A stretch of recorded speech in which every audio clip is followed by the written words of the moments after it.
pan Rafał Szyc na skrzypcach, Tomasz Dera na akordeonie, Sławomir Duszkowski, klarnet oraz pan Andrzej Mrowiński, banjo.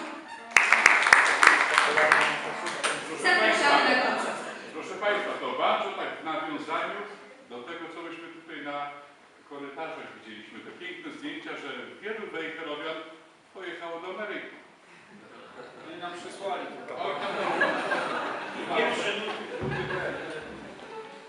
ale póki co to pokażę.